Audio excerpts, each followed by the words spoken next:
Bible പഴയ നിയമത്തിൽ നിന്നുള്ള വായന സങ്കീർത്തനങ്ങൾ 23-ാം അധ്യായം മുതൽ. കർത്താവാണ് എൻ്റെ ഇടയൻ, എനിക്കൊന്നിനും കുറവുണ്ടാവുകയില്ല. പച്ചയായ പുൽത്തകടിയിൽ അവിടുന്ന് എനിക്ക് വിശ്രമം വരുന്നു. പ്രശാന്തമായ ജലാശയത്തിലേക്ക് അവിടുന്ന് എന്നെ നയിക്കുന്നു. അവിടുന്ന് എനിക്ക് ഉന്മേഷം നൽകുന്നു. തൻ്റെ നാമത്തെ പ്രതി നീതിയുടെ പാതയിൽ എന്നെ നയിക്കുന്നു. മരണത്തിൻ്റെ നിഴൽ വീണ താഴ്വരയിലൂടെയാണ് ഞാൻ നടക്കുന്നതെങ്കിലും അവിടുന്ന് കൂടെയുള്ളതിനാൽ ഞാൻ ഭയപ്പെടുകയില്ല. അങ്ങയുടെ ഊന്നുവടിയും ദണ്ടും എനിക്ക് ഉറപ്പേകുന്നു. എൻ്റെ ശത്രുക്കളുടെ മുമ്പിൽ അവിടുന്ന് എനിക്ക് വിരുന്നൊരുക്കുന്നു. എൻ്റെ ശിരസ് തൈലം കൊണ്ട് അഭിഷേകം ചെയ്യുന്നു. എൻ്റെ പാനപാത്രം കവിഞ്ഞൊഴുകുന്നു. അവിടുത്തെ നന്മയും കരുണയും ജീവിതകാലം മുഴുവനും എന്നെ അനുഗമിക്കും. കർത്താവിൻ്റെ ആലയത്തിൽ ഞാൻ എന്നേക്കും വസിക്കും.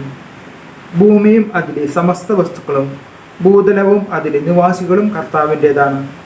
സമുദ്രങ്ങൾക്ക് മുകളിൽ അതിൻ്റെ അടിസ്ഥാനം ഉറപ്പിച്ചതും നദിക്ക് മുകളിൽ അതിനെ സ്ഥാപിച്ചതും അവിടുന്നാണ്.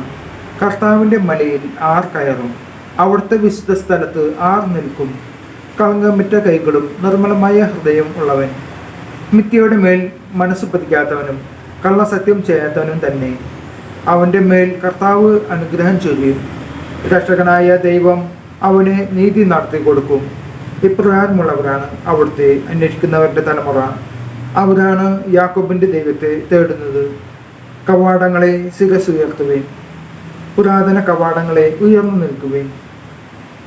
മഹത്വത്തിൻ്റെ രാജാവ് പ്രവേശിക്കട്ടെ. ആരാണ് ഈ മഹത്വത്തിൻ്റെ രാജാവ്? പ്രബലനും ശക്തനുമായ കർത്താവ്, യുദ്ധവീരനായ കർത്താവ് തന്നെ. കവാടങ്ങളെ ശിരസ് ഉയർത്തുവേൻ, പുരാതന കവാടങ്ങളെ ഉയർന്നു നിൽക്കുവേൻ. മഹത്വത്തിൻ്റെ രാജാവ് പ്രവേശിക്കട്ടെ. ആരാണ് ഈ മഹത്വത്തിൻ്റെ രാജാവ്? സൈന്യങ്ങളുടെ കർത്താവ് തന്നെ. അവിടുന്നാണ് മഹത്വത്തിൻ്റെ രാജാവ്. നമ്മുടെ കർത്താവായ യേശു മിശിഹായ്ക്ക് സ്തുതി.